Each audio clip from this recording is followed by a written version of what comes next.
చూస్తున్నాం. TRS working president గా కేటీఆర్ ను నియమించారు పార్టీ అధినేత కేసీఆర్. దేశ రాజకీయాల్లో గుణాత్మక మార్పు తీసుకురావడానికి జాతీయ రాజకీయాలపై దృష్టి పెట్టాలని కేసీఆర్ నిర్ణయించుకున్నారు. ప్రభుత్వ పరంగా నీటిపారుదల ప్రాజెక్టుల నిర్మాణంతో పాటు ఎన్నికల్లో ప్రజలకిచ్చిన వాగ్దానాలు అమలు చేయాల్సి ఉన్న నేపథ్యంలో పార్టీ బాధ్యతలను కేటీఆర్ కు ఇస్తూ నిర్ణయం తీసుకున్నారు. పార్టీ సభ్యత్వ నమోదు కార్యక్రమం నుంచి జిల్లాలో పార్టీ కార్యాలయాలు నిర్మించడంతో పాటు మొత్తంగా సంస్థాగతంగా తిరుగులేని శక్తిగా టీఆర్ఎస్ పార్టీని తీర్చిదిద్దే బాధ్యతలను కేటీఆర్ కు అప్పగించారు కేసీఆర్.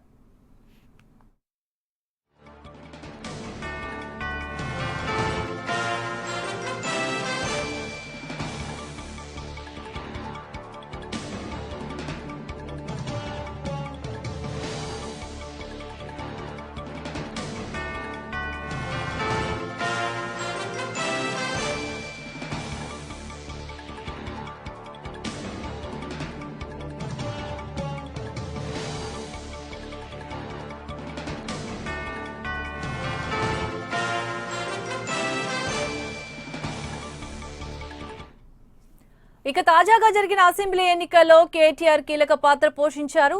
అన్ని తానే నడిపించారు. ఓవైపు ప్రజాశీర్వాద సభల్లో కేసీఆర్ నియోజకవర్గాల్లో పర్యటిస్తుంటే కేటీఆర్ పార్టీ శ్రేణులను సమన్వయం చేసుకుంటూ ప్రచారం నిర్వహించారు.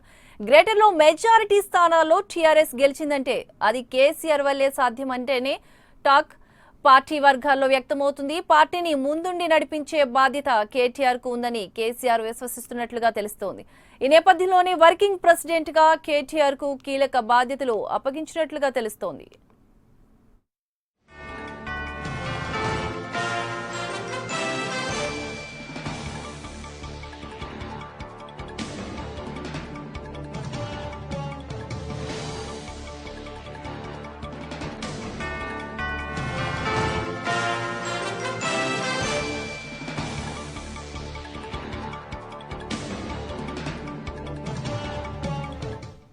ఇదే అంశానికి సంబంధించి మరింత సమాచారాన్ని మా హైదరాబాద్ ప్రతినిధి కేఎస్ అందిస్తారు. కేఎస్, రెండోసారి ముఖ్యమంత్రిగా బాధ్యతలు స్వీకరించిన రెండో రోజే కేసీఆర్ సంచలన నిర్ణయం తీసుకున్నట్లు తెలుస్తుంది. అయితే పార్టీ సంస్థాగతంగా బలోపేతం చేయాలన్న కారణంతో కొడుకు కేటీఆర్ ని పార్టీ వర్కింగ్ ప్రెసిడెంట్ గా నియమించినట్లు తెలుస్తుంది. దీనికి సంబంధించిన డీటెయిల్స్ ఏంటి?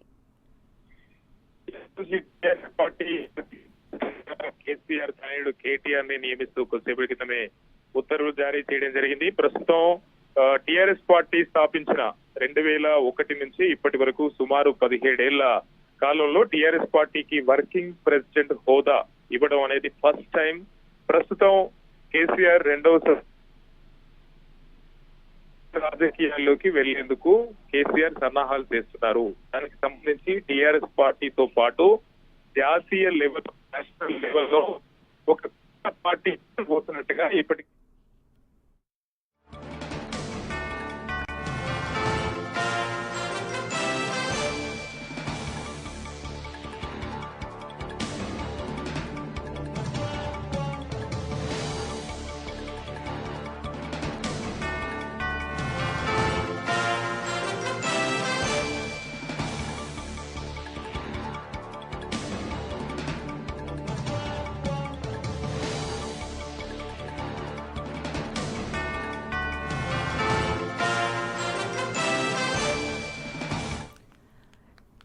టీఆర్ఎస్ వర్కింగ్ ప్రెసిడెంట్ గా కేటీఆర్ ను నియమించారు పార్టీ అధినేత కేసీఆర్. దేశ రాజకీయాల్లో గుణాత్మక మార్పు తీసుకురావడానికి జాతీయ రాజకీయాలపై దృష్టి పెట్టాలని కేసీఆర్ నిర్ణయించుకున్నారు. ప్రభుత్వ పరంగా నీటిపారుదల ప్రాజెక్టుల నిర్మాణంతో పాటు ఎన్నికల్లో ప్రజలకిచ్చిన వాగ్దానాలు అమలు చేయాల్సి ఉన్న నేపథ్యంలో పార్టీ బాధ్యతలను కేటీఆర్ కు ఇస్తూ నిర్ణయం తీసుకున్నారు.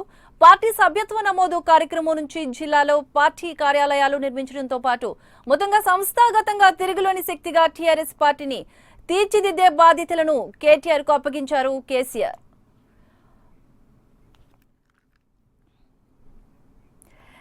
ఇదే అంశానికి సంబంధించి మరింత సమాచారాన్ని మా ప్రతినిధి కేఎస్ అందిస్తారు. కేఎస్, అంటే రాష్ట్రంలో ప్రస్తుతం అంటే ముఖ్యమంత్రిగా బంగారు తెలంగాణ లక్ష్య సాధనలో భాగంగా ఇటు నీటిపారుదల రంగాన్ని ఒక పూర్తి స్థాయిలో అభివృద్ధి చేయడం, పెండింగ్ లో ఉన్నటువంటి నీటిపారుదల ప్రాజెక్టులన్నీ కూడా శరవేగంగా పూర్తి చేసేందుకు ఇటు ప్రభుత్వం పైన ఒక పూర్తి దృష్టి పెట్టేందుకు ఇకపై కేసీఆర్ ఫోకస్ చేయబోతున్నారు. ఈ నేపథ్యంలోనే కాస్త బటన్ తగ్గించుకునేందుకు పార్టీకి సంబంధించినటువంటి వ్యవహారాలకు కేటీఆర్ నియమించారు.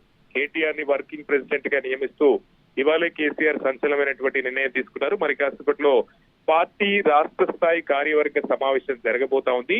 ఈ సమావేశంలోనే కార్యవర్గ సభ్యులు 68 మంది ఉంటారు. ఈ సమావేశంలోనే వర్కింగ్ ప్రెసిడెంట్ గా కేటీఆర్ ని ప్రకటించారు కాబట్టి వాళ్లకు వర్కింగ్ ప్రెసిడెంట్ హోదాలో ఇంట్రడ్యూస్ చేస్తారు. కేటీఆర్ సమక్షంలోనే ప్రస్తుత రాష్ట్ర స్థాయి కార్యవర్గ సమావేశం కూడా జరిగే అవకాశం కనిపిస్తోంది. అయితే ఎందుకని 2001 నుంచి ఇప్పటి వరకు సుమారు 17 ఏళ్ల పార్టీ చరిత్రలో కొత్తగా ఒక వర్కింగ్ ప్రెసిడెంట్ ని ఎందుకు నియమించాము అనే దానిపైన కేసీఆర్ క్లారిటీ ఇచ్చారు. ఇప్పుడు ప్రస్తుతం ఇటు కాళేశ్వరం గానీ మిగతా తెలంగాణలో అన్ని జిల్లాలను కలుపుతూ కొన్ని పెద్ద ప్రాజెక్టులన్నీ కూడా నిర్మిస్తున్నారు. ఈ ప్రాజెక్టులకు సంబంధించి పూర్తి చేసే విషయమై కాస్త బర్డెన్ తగ్గించుకునేందుకు పార్టీ కేసీఆర్ కి నిర్ణయించారని చెప్పేసి కూడా కేసీఆర్ చెప్తున్నారు. మరొక వైపు ఇటు టీఆర్ఎస్ పార్టీతో పాటు ఒక జాతీయ స్థాయిలో సాధారణ ఎన్నికల్లోనే ఒక గుణాత్మకమైనటువంటి మార్పు తీసుకొచ్చే దిశగా ఇటు కాంగ్రెస్ అది బీజేపీకి ప్రత్యామ్నాయంగా ఒక మూడవ పార్టీ పెట్టి దేశంలో అన్ని రాజకీయ పార్టీలను ఆ పార్టీ కిందకు తీసుకొచ్చే విధంగా కసరత్తు చేస్తామని చెప్పారు. అయితే అందుకే వచ్చేటువంటి గ్రామ పంచాయతీ ఎలక్షన్స్ తర్వాత ఇక మీద జాతీయ రాజకీయాల్లోకి కేసీఆర్ వెళ్లాలనుకుంటారు. ఢిల్లీలో వెళ్లడం, జాతీయ పార్టీలను కొన్ని ప్రాంతీయ పార్టీలను ఏకం చేయడం, మిగతా రాష్ట్రాలకు వెళ్లడం, అక్కడ ప్రాంతీయ పార్టీల అధినేతలను కలవడం, ఇవన్నీ ఒక నేషనల్ లెవెల్లో ఆయన ఆలోచిస్తున్నారు. కాబట్టి టీఆర్ఎస్ పార్టీ బాధ్యతలను తన తర్వాత సమర్థవంతంగా నిర్వహించే వ్యక్తి కేటీఆర్ ఏనని అందుకే కేటీఆర్ కి అప్పగిస్తున్నట్టుగా చెప్పారు. చెప్పండి. కేఎస్ అయితే రేపటి లోక్సభ ఎన్నికల్లో కేసీఆర్ ఎంపీగా పోటీ చేసే అవకాశాలు ఉన్నట్టు పార్టీ వర్గాలు చెప్తున్నాయి. అసలు అంటే ప్రస్తుతం దీని మీద కూడా ఒక చర్చ జరుగుతుంది. ఎందుకంటే రెండవసారి ముఖ్యమంత్రిగా ప్రమాణ స్వీకారం చేసిన అనంతరం కేసీఆర్ ఒక నేషనల్ పార్టీ ప్రకటించారు. అంటే నేషనల్ పార్టీ ఎప్పుడైతే ప్రకటించారో ఒక జాతీయ నేతగా కేసీఆర్ వెళ్ళబోతున్నారు కాబట్టి ఖచ్చితంగా ఇప్పుడు వచ్చేటువంటి ఎంపీ ఎన్నికల్లో ఆయన ఒక ఎంపీగా బరిలోకి దిగే అవకాశం ఉందని, తెలంగాణలో ముఖ్యమంత్రిగా కేటీఆర్ కి ఒక పూర్తి స్థాయి బాధ్యతలు ఇచ్చే అవకాశం ఉందని ఒక పెద్ద ఎత్తున చర్చ జరుగుతా ఉంది. దానికి సంకేతంగానే ఇవాళ కేసీఆర్ తీసుకున్న నిర్ణయం పార్టీకి సంబంధించి ఒక వర్కింగ్ ప్రెసిడెంట్ గా కేటీఆర్ ని నియమించడం. అంటే ఒక్కొక్క స్టెప్ తీసుకుంటున్నారు. పార్టీ ప్రెసిడెంట్ గా పూర్తి బాధ్యతలు ఇచ్చారు. ఎందుకంటే గత కొన్ని రోజులుగా 2014లో తెలంగాణ టీఆర్ఎస్ పార్టీ అధికారంలోకి వచ్చిన తర్వాత జరిగినటువంటి ఉప ఎన్నికల్లో గాని, జీహెచ్ఎంసీ ఎన్నికల్లో గాని, అదేవిధంగా ఇప్పుడు జరిగినటువంటి ఎన్నికల్లో దాదాపు 60 నుంచి 70 నియోజకవర్గాలు కేటీఆర్ పర్యటించారు. దీంతో కేటీఆర్ మానియా అనేది కూడా చాలా చోట్ల పనిచేస్తా ఉంది. కేటీఆర్ వెళ్లి ప్రచారం చేసిన చోట పార్టీ ప్రాబల్యం అనేది బాగా పెరిగింది. అదేవిధంగా కేసీఆర్ తర్వాత మళ్ళీ హోదా అనేది కేటీఆర్ సాధించుకున్నారు. అందుకే తన తర్వాత సమర్థవంతమైనటువంటి నాయకుడు కేటీఆర్ అనే భావించి ముఖ్యమంత్రి కేసీఆర్ వర్కింగ్ ప్రెసిడెంట్ హోదా ఇవ్వడం జరిగింది. అంటే ఇక మీద జాతీయ రాజకీయాల్లో ఒక పూర్తి స్థాయి వ్యక్తిగా ఒక జాతీయ నేత కేసీఆర్ వెళ్ళబోతున్నారు. రాష్ట్రంలో పార్టీకి సంబంధించి ఏ నిర్ణయం అయినా కూడా ఇక మీద తీసుకునే నిర్ణయం కేటీఆర్ కి పూర్తి స్థాయిలో అప్పగించడం జరిగింది. మీరు అన్నట్టుగా ఇటు ఎంపీగా పోటీ చేసే అంశం కానీ, ఆ తర్వాత నేషనల్ లెవెల్లో పూర్తి స్థాయిలో కేసీఆర్ వెళ్ళేటువంటి అంశం అంతా కూడా ప్రస్తుతం జరుగుతున్నటువంటి పరిణామాల్లో అది నిజమేనన్నటువంటి సంకేతాలు కూడా వెలువడుతున్నాయి. Santosh. Right, thank you KS.